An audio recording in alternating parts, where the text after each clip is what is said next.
Hey, my name is Emily. It's your girl Laniyya. Hey, this is Laniyya. You are listening to You are listening to Teens in Quarantine.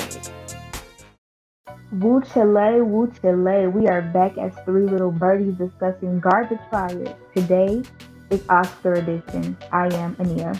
Hey, I'm Emily. My name is Laniyya. Hey, y'all. Like Aniyah said, we're going to be talking about the Oscars and diversity or lack thereof in media. Starting off, we're going to be talking about well-known actor Sidney Poitier and his opinions on typecasting and the lack of diversity and representation in media. Yeah, guys, typecasting is very real and sometimes it goes overboard. You know, we see people in the media being portrayed as a character that was, for example, in a book and it just looks totally different.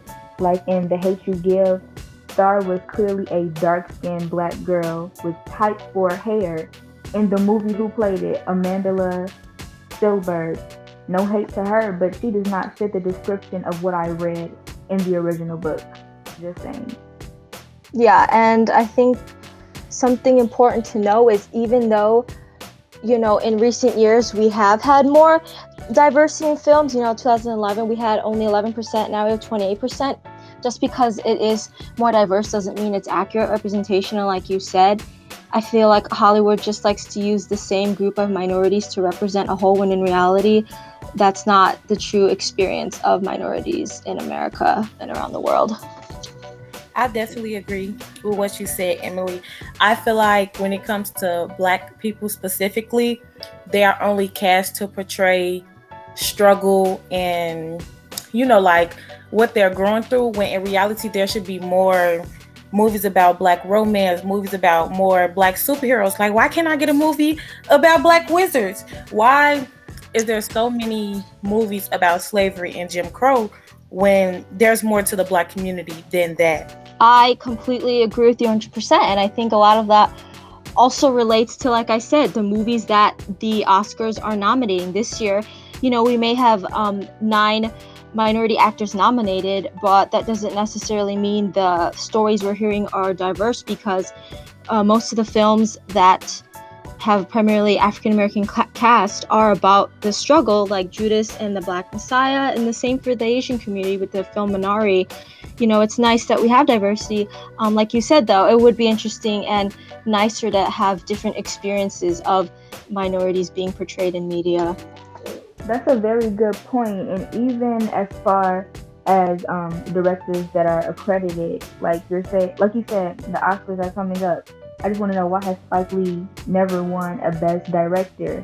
Why did Cicely Tyson not get an Oscar for her role in The Help? Even though, sure, that movie had Black people in it, but look how they were portrayed. They were The Help, and they tried to give us a white savior, which, I'm all for redheads and Black people being in an alliance, but she should have got an award for her role in that movie because it was phenomenal. She should have got some type of Oscar or big scale win for her role as a key Black actress in the Black community.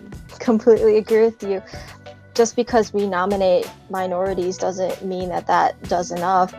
I think not only we have a lot of nominations, but do we have a lot of wins? And I don't think we do. In 2015 and 2016, all the nominees for leading roles in the Oscar were white people. And just because you nominate minorities doesn't mean you're really doing that much. And I think for people to really praise the Oscars and say this is like transcending is inaccurate, because, we give them recognition, but do we give them the true recognition that they deserve?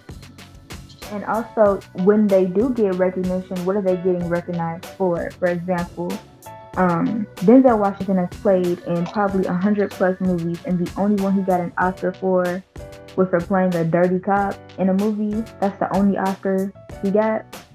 That makes no sense, because if it comes down to true talent, that man should probably have an Oscar for every movie that he has played in, if we're being honest. I definitely agree. For example, Halle Berry, wonderful actress, only received an award when she played a role as a drug addict in a movie.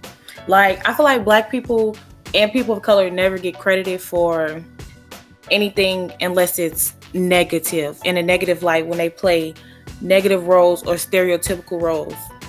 I agree with you as well. And remember we were talking about West Side Story earlier, and it is one of my favorite films, but at the same time, I think it's around the same path where the people got nominated, because at the time it's like you didn't have a lot of stories about people of two different races falling in love, and it was about the Latino struggle and in communities. And at the same time, that movie, most of the cast were not even they were not even Latino or Latinx. They were mostly white people doing brown face. And so that just goes back to the whole idea of, you might be trying to tell stories about minorities, but once again, is the representation accurate? No, because I feel like a lot of the times they tend to cast light-skinned minorities, and they sway away from what is true to people's experiences, or they cast white people in brown face. So I feel like representation has not really changed a lot since the time of Sidney Poitier's time. Has the thought of playing a role, a person who is not necessarily Negro, just an actor, he is neither Negro nor white, just a certain character, has this thought occurred to you or come into your ken? Oh, of course it has. I play Negro parts because this is the period in history when I must play Negro parts. I think that in 5, 6, 7, 8, 10, 20 years, there will come a time when there will be more stress on merit and on creative ability than on the than is paid now. Now we give credence to casting according to type, you see.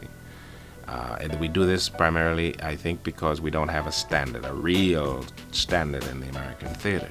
Had we a standard in the American theater, as for instance they have somewhat of a standard in England and other European countries, the actor, regardless of his origin, once he is developed to a point where he can compete on a certain professional level, then his talent is employed, not what he represents socially, or what he looks like, or the place he may have in the society. His talent is employed, and if that talent is found in an Egyptian, or if it is found in an American Indian, I see no reason why an American Indian cannot play Shakespeare if he happens to be a tremendous Shakespearean actor. So how award shows like the NAACP award and even the BET award is kind of what black actresses and actors have to look forward to. And it's not just black people, it's Asian people, Hispanics, Latinx. I mean, colorism is a thing in all of those communities, not just black communities, because, people can get darker when they're more ethnic.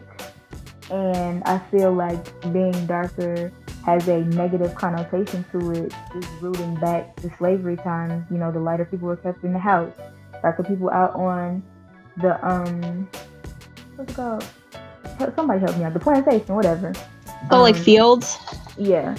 And it just goes back to that. But really, we should all be uplifting one another. And just because a certain group gets praised, I'm saying dark-skinned people, because it seems like now it's a trend to compliment people on their melanin, but it seems like it's being fetishized instead of it actually being a compliment. How about we all just be great without having to put one another down or without being weird about it? That's the whole point that should be made, and filmmakers need to hop on board that trend too and just make a normal movie about something normal, and it happens to have black people in it. Like don't make it a big deal, don't make it weird, don't make it awkward, so now you have nobody in the movie theaters to see your movie.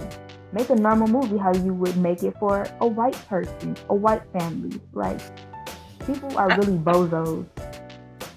I definitely agree with what you're saying. Like, many actresses for example, Zendaya have reported like having it easier because she was lighter skinned than her fellow black people.